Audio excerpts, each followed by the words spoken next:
Daily Blast Live. We're talking about what you're talking about. Get real. No. Y'all, this just is stop. a sham. It's finally here. Drum roll. Welcome to DBL. Happy Tuesday, y'all. Tuesday. I took that y'all from my wife. I like the y'all. You like the y'all? I say y'all on my, it's weird, on my Amazon box I have outside just with snacks and everything for the drivers. I say, we see y'all, we appreciate y'all. It says y'all, and I have it printed out in my little nerd thing. So yeah. Nice. That's the cutest thing I've ever I heard. use y'all all the time. I use y'all. My dad's Southern. It's it's quick. Y'all. Well, I'm never saying that again. Okay. I've killed it. I'm sorry. Let's begin. Late night host, let's begin, y'all. All right, so late night host James Corden is apologizing after finding himself in hot water with a restaurant owner. Was that a pun there? The hot water? Oh, maybe, yeah. Maybe, all right, good job, Karen. I missed that one, my bad. The owner of Balthazar in New York City said Corden was a cretin of a man for the way he treated the waitstaff. He detailed 2 alleged incidents when Corden was abusive. One, when Corden found a hair in his food and then apparently demanded a round of 2 free drinks. And then second was over an omelet for his wife, called the omelet incident, that wasn't prepared correctly. The owner said Corden went ballistic and tore into staff, saying they couldn't do their jobs. The owner banned James, but after Corden reportedly called him to apologize, the ban was lifted. He's welcome back now.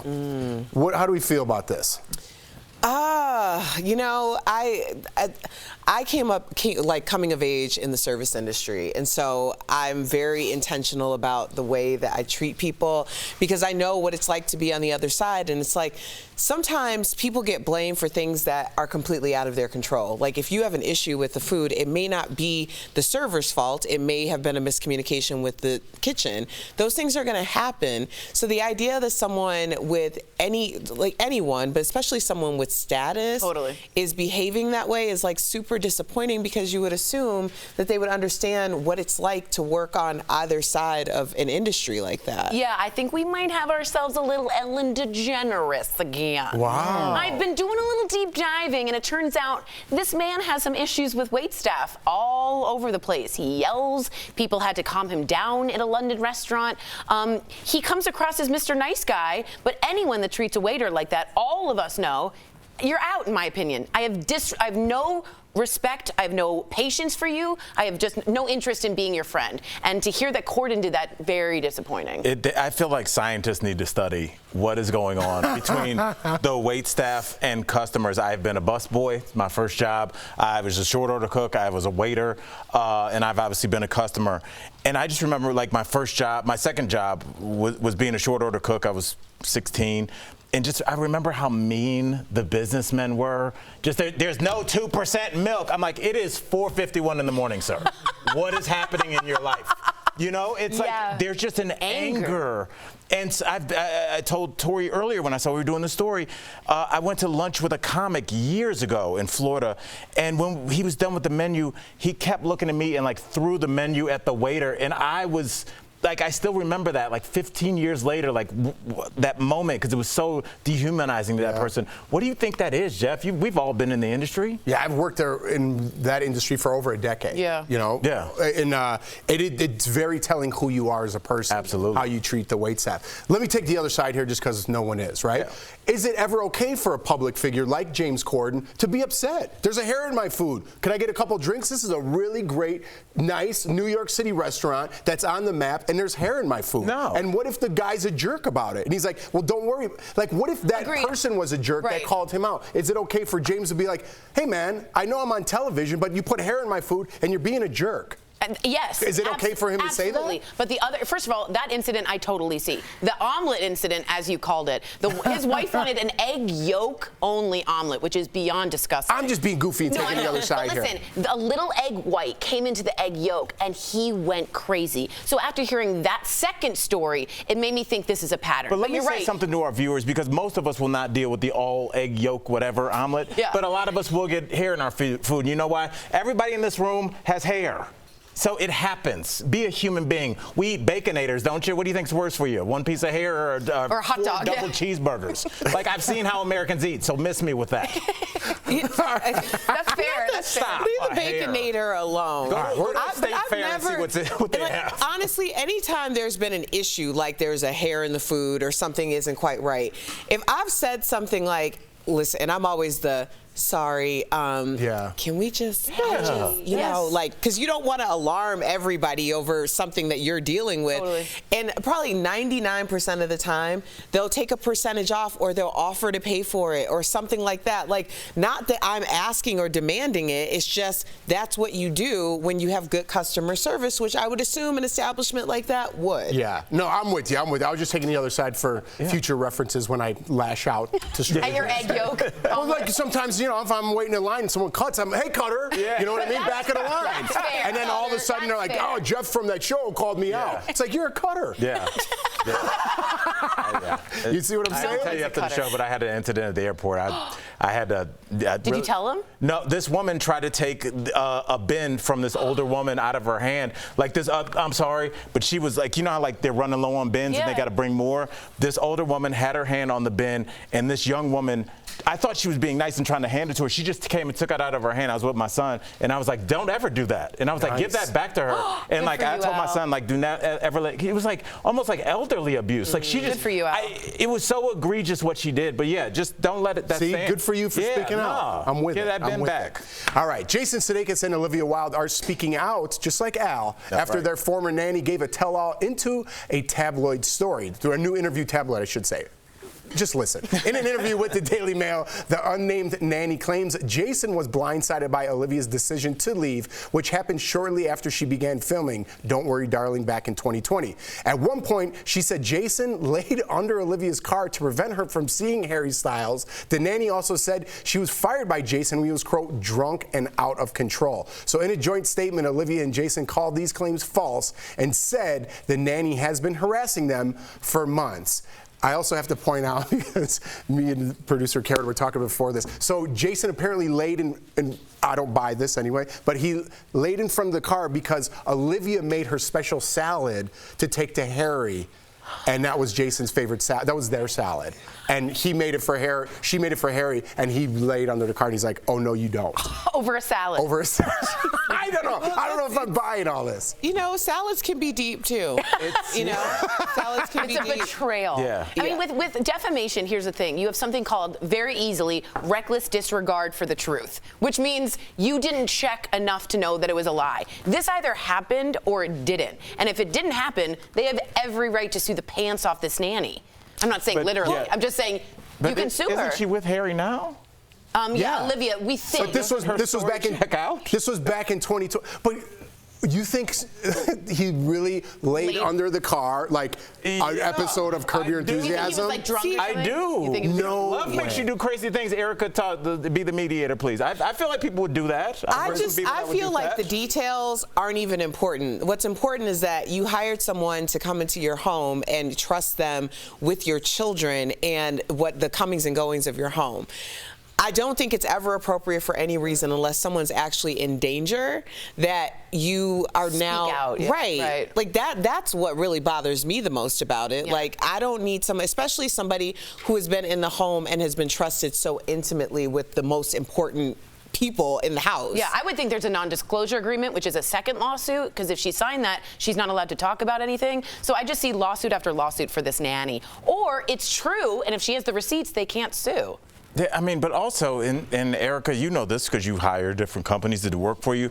The people you're hiring aren't, you know, the honorable so-and-so or a knight. They're human beings, and they are going to go where the money is. And if they've been fired, they're not going to have any scruples about making up a lie about you or your husband. What do they care? People are not wired like y'all. You don't think they have morals? Not everybody. Like, I mean, it would be nice. And if the Daily Mail comes looking for a story and you got fired? You got fired and they're like, hey, we got 300 racks here for you. You're like, okay, where's the mic? What are you going to do? Exactly. Say no? 300,000 rats. $300,000. Oh. Yes. You know what I want? I want the recipe to that salad and make it for Thanksgiving. And be like, listen, this salad is so good, you're going to lay in front of cars. want that recipe, so we got to get on that, everybody. Coming up on DBL, our interview with Joey Fatone. He's telling us all about his new Comedy Central movie where his NSYNC memorabilia gets a little cameo. And Drew Barrymore opens up about how she hasn't had sex in 6 years. A little discreet. Keep it discreet. That's next.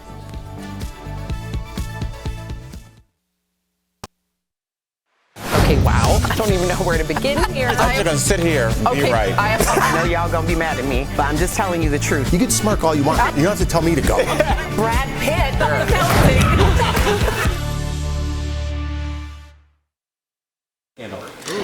Hey guys, what's going on? We didn't get to one story we want to tell you about. Selma Blair, who we all love, obviously diagnosed with MS, competed on Dancing with the Stars, and just really the story became what a person with a disease can do. Unfortunately, her last dance was last night. She didn't get voted off. She exited on her own due to doctor's orders. Something's going on. She didn't want to talk about it, but she did dedicate that dance to anyone who thought they couldn't do something, and they could. And it was like, I still get chills. Selma's someone who Did they give you money back that day? Oh no, I didn't get money. She went to my alma mater, and I just love what she's done with MS, the awareness and the humility and the visibility of MS. So unfortunately, she won't be dancing, but she's such a star in my opinion, and she did a beautiful job this season. She elevated herself to somebody absolutely that's did. past an entertainer. I agree. I think she is somebody that will be, and obviously she's not going anywhere, but like we all have our end time. She will be remembered years after we're all gone. I looked at her entering this and I thought it was very inspirational. Yeah. I was thinking because of the debilitating condition she has, if she could do 1 or 2 rounds and raise awareness, maybe raise funds, that's cool. But like, she was good. When she broke that blindfold out, I was like, I'm done here. I bow to you. I agree with you. I don't know how she did that. We've had people on this show that have talked about Dancing with the Stars that are fully ably bodied. And it's hard. It's impossible. You know, bruises, broken legs, broken arms, people falling. And those are people that move their feet for a living, you know, pro athletes and things like that. And she still did it. I don't know how she did it. I don't either. It's an amazing. I think so too. She's like what Michael J. Fox did for Parkinson's. Yes. She to me is what she's done for MS. So good on her. Good job. You're all good.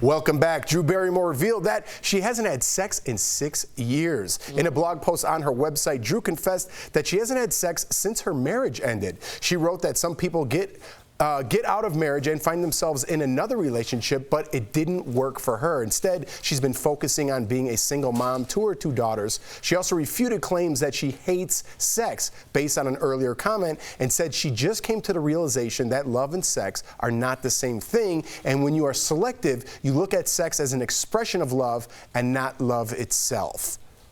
Did you guys...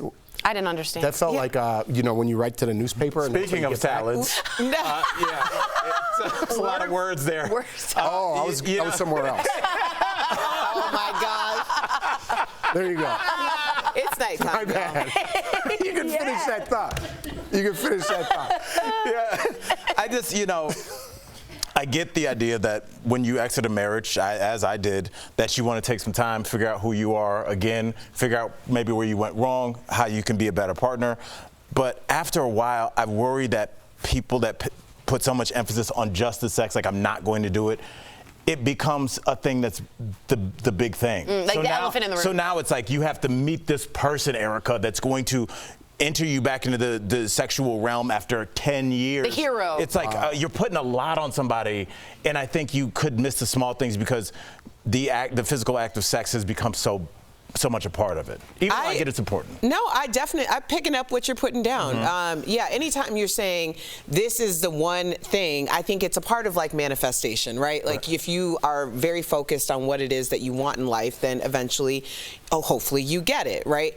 But I do think when you're talking about elements, Lord have mercy, if I can't do it. Let it go. Yes. Take it off. When you're talking about elements of a relationship like sex, then you might be missing that person based on the fact that you aren't open to expressing your love and your appreciation in that way, because you don't want to conflate sex with love, which a lot of people do, and that's very unhealthy as well. I think there has to be a balance somewhere in the middle, because to be quite honest, if I had done that, I wouldn't be married now. Right. Yeah. You guys broke that down in areas I wasn't even thinking about. I think sex is very important, and I think sex is incredibly important. No one ever wants to say that. No one does. Important. It's a puritanical, taboo society we live in, and she's allowed to have that choice, but making it a no or a taboo thing only emphasizes the lack of it, and then you get more of that, and it's a self-fulfilling prophecy. Sex is good for the body, for the soul, for the mind. I should stop. Yeah. I hear if you don't use it, you lose it. Yeah, if you don't use it, you may lose it. Yeah. That's right. Those are all great points, but I'm going to go back to yours, Al. Being that guy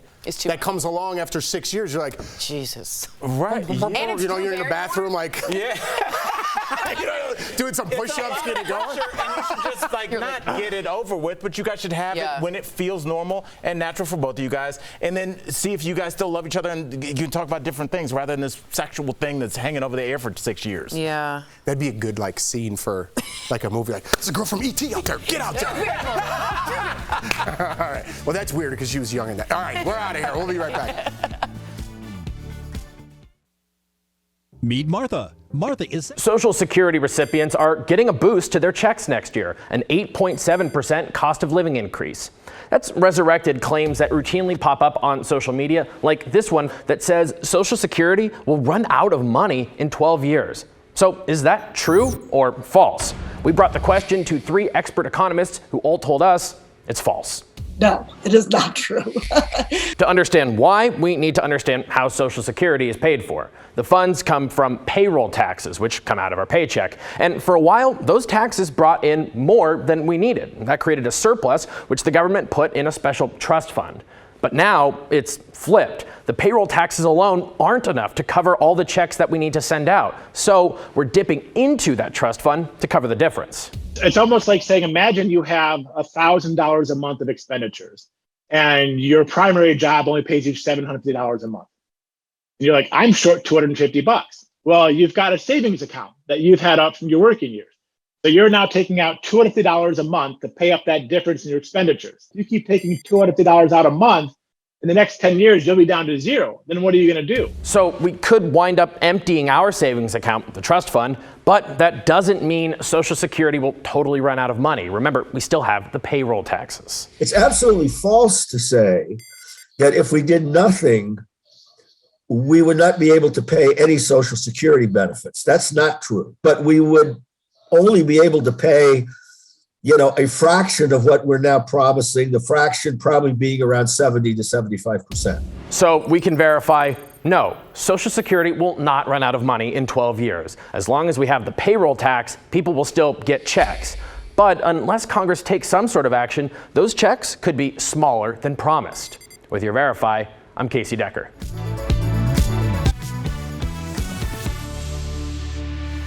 Welcome back. He's a member of one of the biggest boy bands of all time. Say it with me, NSYNC. And who can forget his memorable role in My Big Fat Greek Wedding? Earlier, we got to chat with Joey Fatone about his Comedy Central movie and his NSYNC memorabilia. Check it out. Joey Fatone, welcome. The biggest boy bands of all time, NSYNC. I love that. So good to be seen, people. Yeah. So you're in the new movie, Cursed Friends. It's about predictions of things like careers and relationships all coming true from the game MASH. So which childhood crush would have been on your MASH game? See, for me, if we're going back in the day, some people may know who she is and some people may not. And now, actually, I know her as a friend, but I had a crush on Soleil Moon Frye, Punky Brewster. Back in the day. The club. I hosted a show with her, Joey. I also had a crush. Man, look at her. She's still gorgeous. So let me ask you, did you freak out when you met her? Yeah, well, the funniest thing is we met through mutual friends, but then one time I actually went to a convention and I saw a Punky Brewster doll, and I literally asked her to sign it. It's hysterical. And literally, I still have it. It's in storage, but I still have an old school Punky Brewster doll that she signed for me. So that's nice. my claim to fame. Listen, man, you're not the only one who had a crush on Soleil. I think we all did. We all did. So, there's a scene in the movie where you are in your InSynctuary, which sounds wonderful to me, filled with InSync memorabilia. What is the most special InSync outfit you kept? I don't want to name drop here, but I've been to Lance's house. He showed me an outfit or two. You guys got some pretty cool stuff. What was yours? Yeah, one of the things we did is, we split a bunch of different outfits up. So one of the outfits I have is the No Strings Attached on tour. So there's, I know Justin had a top hat. We had a couple of bowler hats. Oh, yeah. Those are the outfits right there that you're seeing. I have all 5 of them. Oh, we all nice. split them in different groups.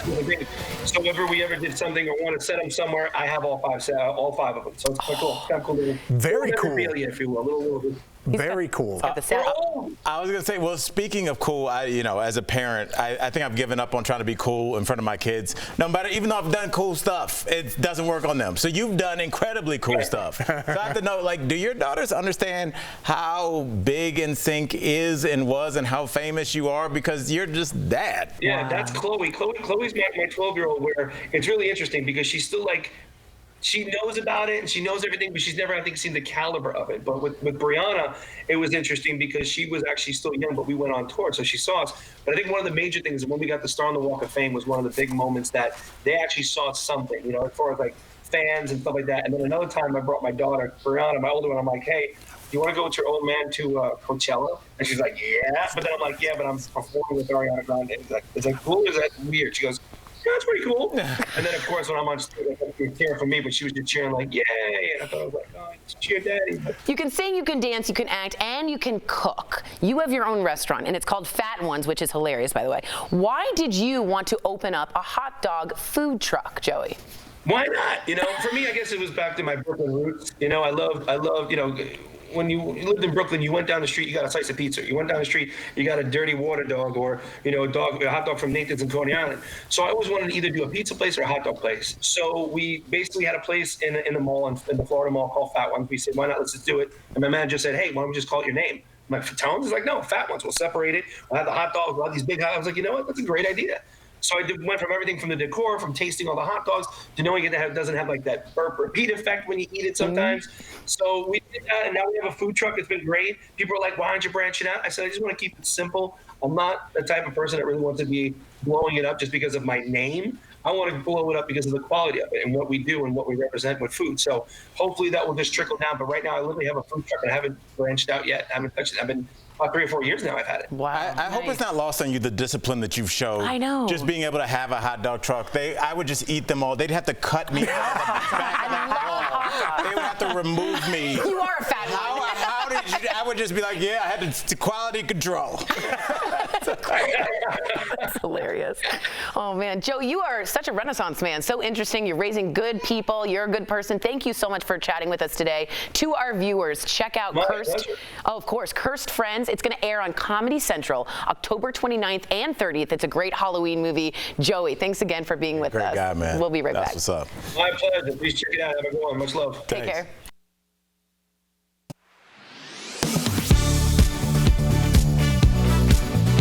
Companies compete all the time, but you don't exactly see rival soda manufacturers, for example, exchanging digs or making dramatic claims like you would two candidates for office.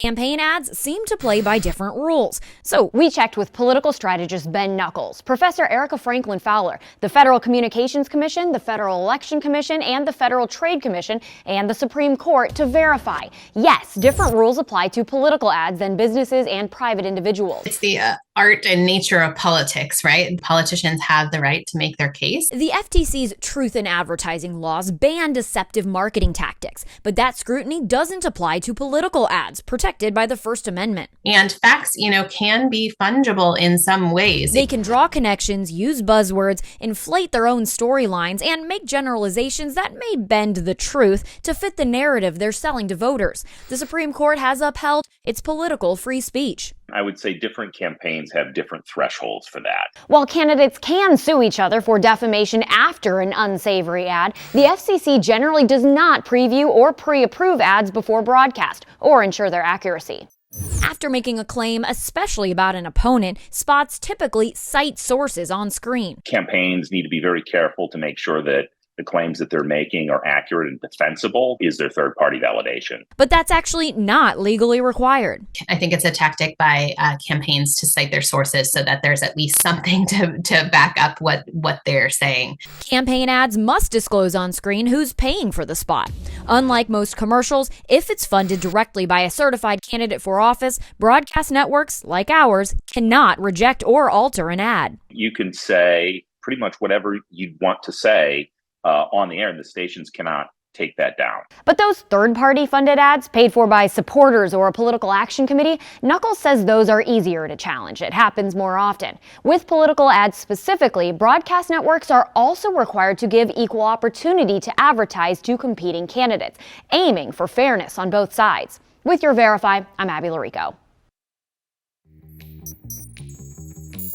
I'm going to officially launch this new application site at studentaid.gov. The wait is over. President Biden announced that the official application for student loan debt relief is available. Borrowers have until December 31st, 2023 to fill it out.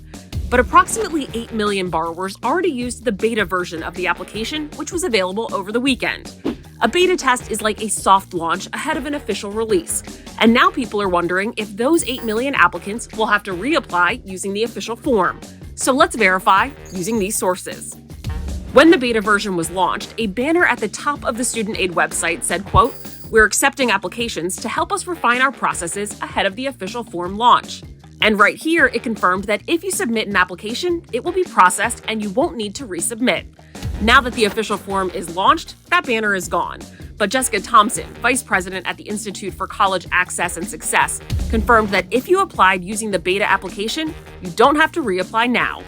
With your Fast Fact, I'm Ariande Till.